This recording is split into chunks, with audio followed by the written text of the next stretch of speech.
Olá, estamos começando mais um Ricardo Mota Entrevista aqui pela TV Pajuçara. O nosso convidado essa semana é o cientista político, professor da Universidade Federal de Alagoas, Ranulfo Paranhos. O nosso tema é amplo. As crises que acontecem no mundo inteiro, as mobilizações populares na Ásia, na Europa e mais recentemente na América do Sul, de forma múltipla. Como se pode explicar isso? É o que vamos tentar entender um pouco, conversando com o professor Ranulfo, a quem eu já agradeço a presença. Eu sei que cada povo tem sua história, cada país tem sua trajetória, mas eu quero propor um começo. Eric Hobsbawm, globalização, democracia e terrorismo. Ele diz que os estados, de forma geral, isso em 2005, perderam a capacidade de atender as demandas das populações. Isso explica pelo menos uma parte do que está acontecendo? Ricardo, obrigado pelo convite, mais uma vez. Se a gente tomar como referência o Hobsbawm, a gente vai tomar, eu prefiro voltar um pouco mais e pensar que no pós-Guerra Fria sobraram cerca de 1/5 do mundo como regimes fechados. Regimes autoritários, autocráticos, com governos ditatoriais, hoje classificado como governos ditatoriais, ora mais ou menos populista, ora mais ou menos autocrático. E populismo tem de direita e de esquerda, Isso. Enfim. Mas é porque um populista pode não ser autoritário, ele pode respeitar claro. as instituições democráticas, mas normalmente um autoritário é populista. Então, essa passa a ser... Esse ponto que você citou do Hobsbawm passa a ser um ponto fundamental, que é as questões sociais, as agendas sociais, resolver problemas de desigualdade socioeconômica, tá? Que é o exemplo do Chile hoje. Toda a manifestação de rua do Chile levanta uma bandeira, que seria essa bandeira da desigualdade social. No geral, tem sido isso, você ter um comportamento de regimes que estão caminhando para a democracia, mas não consegue repetir o fenômeno da social-democracia do pós-guerra europeu, que atende ao cidadão com muitos serviços, cobra impostos e consegue verter, satisfazer os indivíduos, e tem um temor por trás ali, um temor... Deixa eu cortar aí, a gente volta, retoma. Você acha que é possível voltar àquele momento da social-democracia ou não? Nós não temos possibilidade hoje no mundo de ofertar social-democracia. As pessoas costumam fazer muitas observações, inclusive sobre o Brasil, desde Fernando Henrique Cardoso, porque aquele momento Itamar Collor foi muito conturbado. Mas desde Fernando Henrique Cardoso, o próprio Lula, a gente tentou implementar no Brasil isso que foi tentado fazer, que tentou se fazer aqui, um modelo de social-democracia latino-americano. Mas havia uma distorção social, muito econômica. Grande. Você tinha um déficit educacional muito elevado, um déficit estrutural muito grande. A nossa prática e a nossa cultura política de converter impostos em bens e serviços me parece que não era muito bem entendida pelos políticos, mas no geral lá em cima a agenda apontava para uma social-democracia.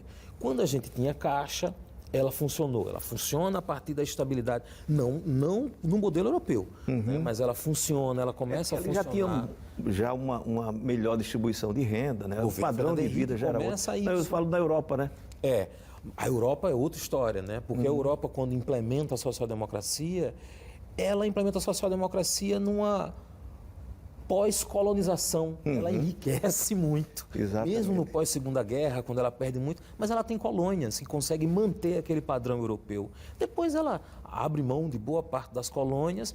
Não perde, Perde, boa parte das colônias, mas fica rica. E aí o que a gente vai fazer? Eu tenho um temor batendo na porta, chamado manifestações comunistas, revoluções comunistas, cortina de ferro, e aí o que é possível fazer?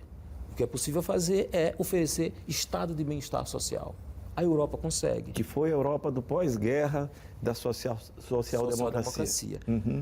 A Europa isso é possível, mas a América Latina não tem a mesma estrutura, a mesma história, a mesma cultura. Mesmo os países que caminham para estabilidades econômicas, a Argentina chegou a ser a 7ª economia do mundo, né? Se você comparar o tamanho populacional da Argentina com outros países, ela é bem menor. E acho que em 1930 correspondia a cerca de 40% a 50% do PIB, né, da América do Sul, não era brincadeira. Exatamente. Né? Então você tinha... E depois o que é que essa Argentina estável economicamente faz?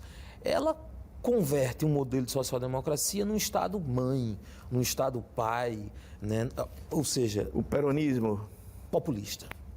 Né? De novo, né? Parece que há um vírus do populismo nessa água da América Latina que os líderes tomam e aí resolvem sempre conduzir os seus governos por esse padrão, com essa característica. Depois a gente vai chegar à Europa, porque você falou dos governos autoritários, não é, por exemplo, o que acontece na França, né? E ainda assim nós temos manifestações muito fortes, intensas e frequentes na França. Mas voltando, exatamente, voltando um pouco para a América do Sul, e você citou o Chile, os números macroeconômicos do Chile são ótimos, né? São. Mas aí tem um mal de raiz, né?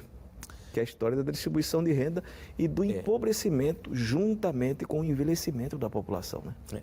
Esse é um dos pontos. Na verdade, tudo começa, as manifestações do Chile começam não por 20 centavos, mas por 17 centavos, o que corresponde a 30 pesos chilenos. Seria um aumento, o aumento máximo na passagem do metrô de 30 pesos chilenos, que corresponde, convertendo para real, dariam 16 centavos e alguma coisa, menos de 17 centavos. A população se revolta por conta disso.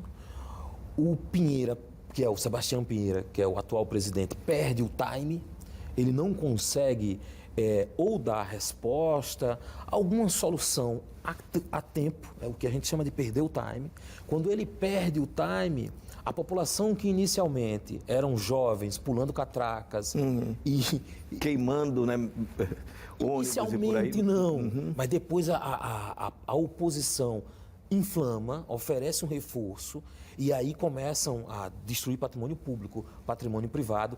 A oposição recua, tenta fazer uma agenda de saída junto com o Piñera. O Piñera assume uma postura mais humilde, porque inicialmente ele chama de delinquentes, e isso revolta. Você não pode jogar gasolina no fogo, isso é jogar gasolina no fogo. E essa população hoje, ainda hoje, está em manifestação. Agora, o que é que a população, o que é que por trás surgiu além dos 17 centavos? Surgiu uma contestação a respeito da Constituição. Aposentadoria, né? Os valores da aposentadoria. Começa com a Constituição. A Constituição, hoje no Chile, é uma Constituição de Pinochet.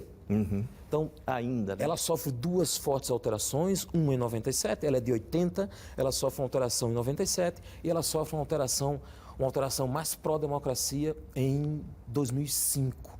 E aí em 2005, militares não indicam mais, não é nem elege, não indicam mais senadores, militares não indicam mais, ou seja, você retira a característica de regime fechado, atribui uma característica mais democrática à Constituição, mas ela ainda é uma Constituição da ditadura, de Pinochet.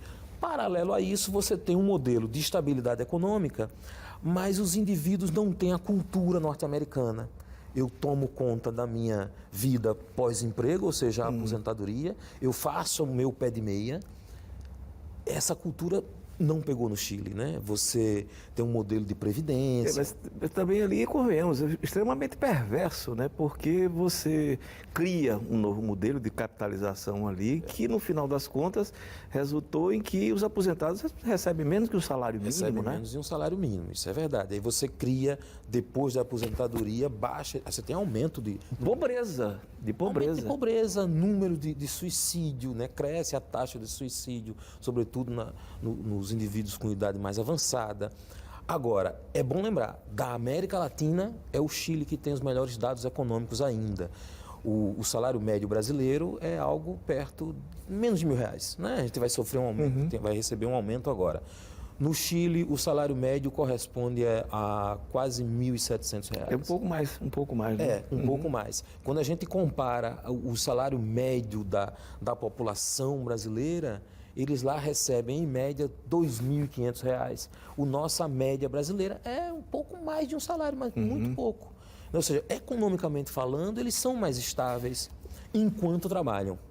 Você disse uma coisa que para mim é central e eu vou jogar para o próximo bloco, que no final das contas as desigualdades sociais elas são o grande motor dessas manifestações hoje. Mas por que isso acontece também na Europa? A gente volta daqui a pouco.